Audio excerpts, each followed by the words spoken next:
Maybe this is why Nick Saban retired. Maybe this is why Nick Saban stepped away from coaching when he was still leading one of, if not the most dominant program in the country. If this is the reason that Nick Saban stepped away from coaching, I don't blame him. If I was a coach, I wouldn't want to be dealing with this either. Earlier this morning, UNLV starting quarterback Matthew Sluka, he announced that he was quitting the team. He was walking away from their undefeated season and he was leaving his teammates to deal with the backup quarterback. And judging by Matthew Sluka's stats, the backup sucks because Matthew Sluka, he is far from what I would call impressive.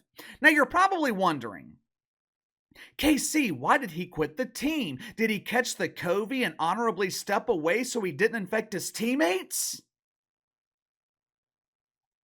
No, he didn't pay a visit to Aunt Fauci during the bye week and come back with the special sauce. He didn't suffer a season-ending injury. He wasn't pissed off because the coach that recruited him to UNLV accepted another job in the middle of the season. He wasn't heartbroken because the team mascot broke up with him over the weekend. According to Matthew Sluka himself, he quit on the team because he wasn't getting paid. Now, UNLV, they claim that all their responsibilities were met. UNLV claims to have met their financial obligations. But according to CBS Sports, after UNLV started the season 3-0 with wins that no one would describe as impressive over Houston, Kansas, and something called Utah Tech, after those wins, the family of Matthew Sluka, they hired an agent who apparently told them that they were getting stiffed. The agent believes that Matthew Sluka should receive a raise because he went 3-0 against the Bum Squad. And believe me when I tell you, I think this is a serious problem for college football. If you haven't already, make sure to like and subscribe. You can follow me on Twitter at KC_BTL84. If you happen to stumble across this video, be sure to check out my main channel, Behind the Line. If you search Behind the Line here on YouTube, it should be the first channel that comes up. You know, maybe I would look at this situation differently if we were talking about Caleb Williams or a guy like Tim Tebow. Maybe I would look at it differently then, but we are talking about Matthew Sluka, some dude that 99% of college football fans had never heard of before he quit on his team. If what CBS is reporting is true, and Matthew Sluka approached UNLV demanding a raise in the middle of the season, I don't blame UNLV for telling him to get fucked. This kid has a combined 316 passing yards in 3 games. Not one game. 3 games.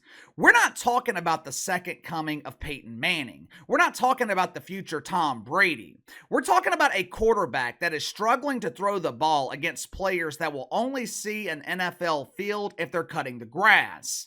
When the NCAA announced that they were allowing college players to be paid, I supported it. The schools and the networks, they're making billions of dollars every season while these kids, they can't afford a double Whopper. They have to get the single Whopper and bring their own cheese. They bring their own ice to put in the drinks. Saving that dime, it goes a long way when you're broke. I initially supported college players getting paid because I thought there would be some level of regulation. I thought the NCAA would set up a system similar to what we see in the NFL, where players are under contract and they would be forced to honor that contract.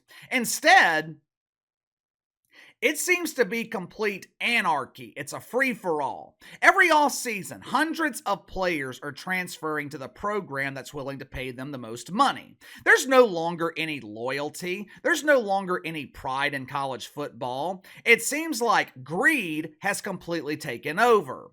We are talking about the captain of the Bum Squad quitting on his team in the middle of the season because the university potentially refused to, I guess, give him a raise? How many NFL players are quitting mid-season? How many NBA players leave for the All-Star break and they just decide that they're not going to return because they feel like they're being underpaid? Right now, Brandon Ingram feels like he is underpaid in New Orleans. He believes that he is a max contract player. Problem is, the rest of the league doesn't feel that way.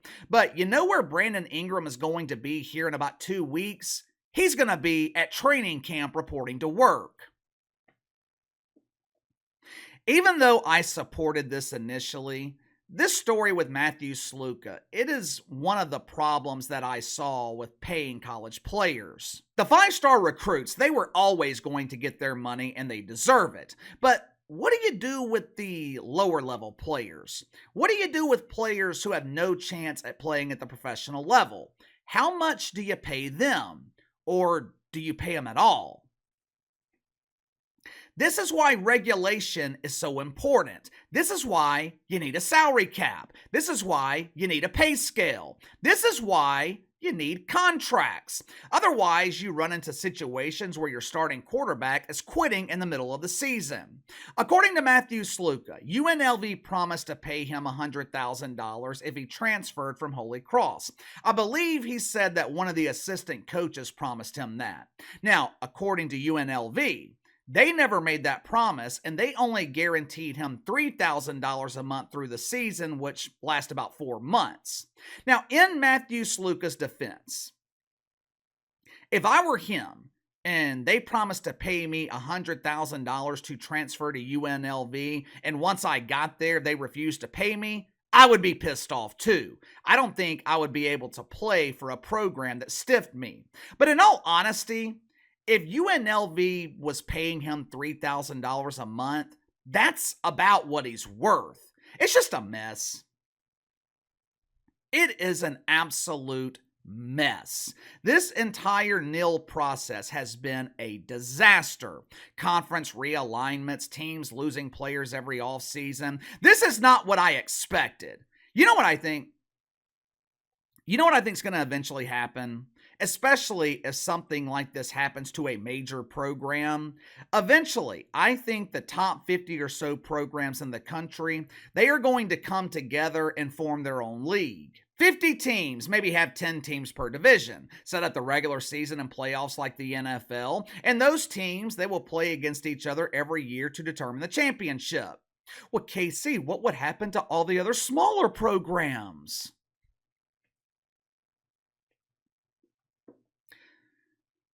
I guess they'll have to fend for themselves. Unfortunately, that's where this seems to be headed. No disrespect to Matthew Sluka, but I mean, let's just be real here. This kid does not have the talent to be demanding what he is demanding. He doesn't have the talent to command that kind of leverage. There are thousands and thousands of quarterbacks in this country that can average 100 yards passing a game. This seems to be getting worse and worse in college football. I know a lot of you guys, you pay more attention and know a lot more about college football than I do. Is it just me, or is this getting out of control? Would you be willing to pay a kid like Matthew Sluka $100,000 per season? Again, if UNLV promised him that and then went back on their word, I understand his frustration. But players quitting in the middle of the season over money? Give me your thoughts. Sound off in the comments below. I'll see you guys on the main channel tomorrow.